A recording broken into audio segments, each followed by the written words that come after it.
Welcome to the Andrew Van Zard Podcast, your number one source of entertainment.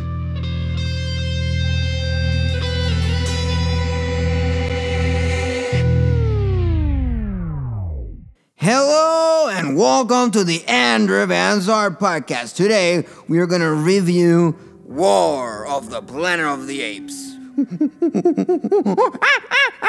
That was my impression of a monkey.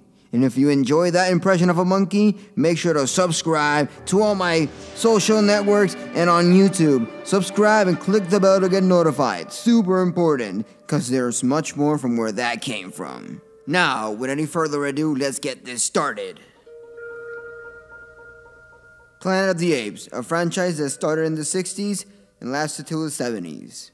Then rebooted in 2001, which miserably failed, but then it brought back to life on Rise of the Planet of the Apes in 2011, which rebooted the series and revived everything that we loved about Planet of the Apes. But our main focus here is War of the Planet of the Apes.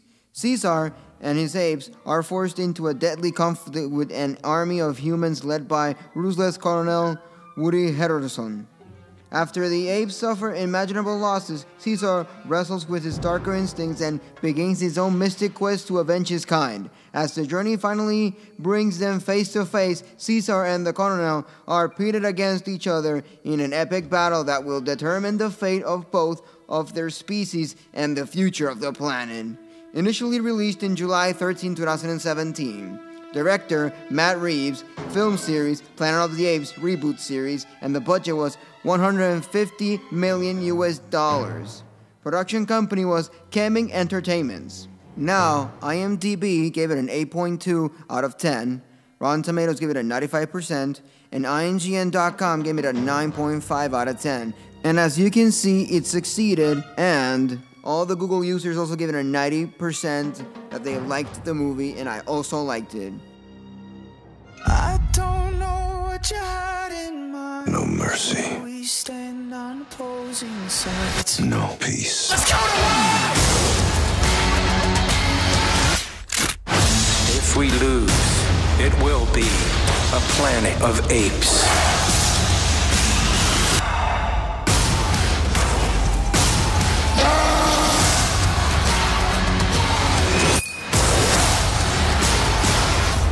Planet of the Apes, rated PG-13.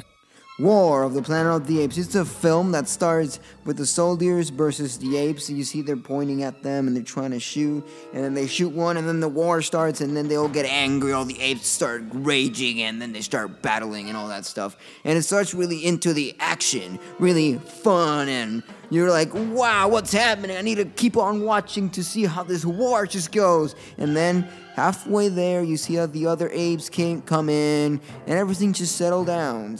And everything becomes an emotional feel and a joyride of emotions. And as the film goes, you start feeling more into the characters. You start meeting new characters like the ape that says a lot, no, that he was treated badly on the soldier camp. And you also meet a little girl that was the daughter of a soldier that accidentally Caesar kills. Spoiler alert, sorry about that. Anyways, the film just goes on and you start feeling more in tune with the characters.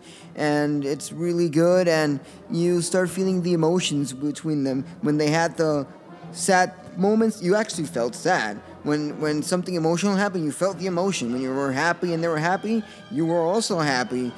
When they were mad, you felt the anger. The music also built up every scene, every war fight that they had, whether it was just a simple battle with the soldiers or an actual confrontation face to face with Caesar and the Colonel, and everything just was on point. Though this is a different film from what we're used to from Dawn and Rise of the Planet of the Apes, because Dawn and Rise were settling up things. On Rise, we see all the scientific stuff. On Dawn, we see that the sickness and the illness just spreads all over town. But in War of the Planet of the Apes, it's more a sentimental movie. It's more like you're in tune with the characters, whether it is that you hate one, or you love one, or you're so-so with one, or one is really hilarious, or you're just laughing your ass because of the things that are happening throughout the film. And in all, it's really good. It sure does change the mood, like I just said, but as the film just goes, you keep on watching, you wanting more and more and more, and then when the film just ends, you're like, wow, what a conclusion.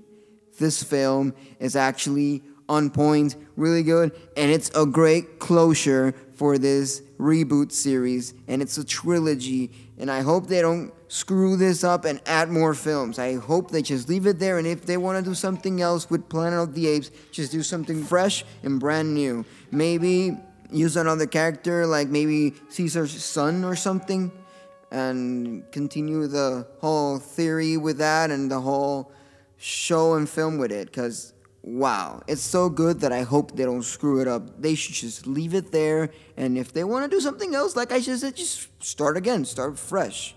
But as I was saying, the film is really good, and I highly, 100% recommend you to go watch it before they take it out of the cinema. And if I have to give it a rating myself, I would give it a 98%. Why would I give it a 98%? Well, that 2 lasting percent that I just won't give it, it's just because there wasn't too much war and action. And I would have liked a little bit more war, because I thought it was going to be super war and a lot of explosions and all that. They just leave it all that for the end.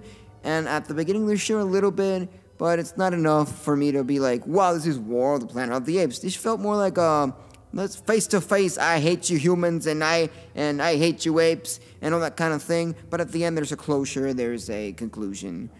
But like I said, I give it a 98%, and it's all right. But that is all I have for today. So if you want to continue listening to my podcast, you can follow me on YouTube under Andrew Van Zark and on every social network. And as always, I'll catch you on the flip side. Adios, amigos. You are listening to The Andrew Van Zark Podcast. your number one source of entertainment.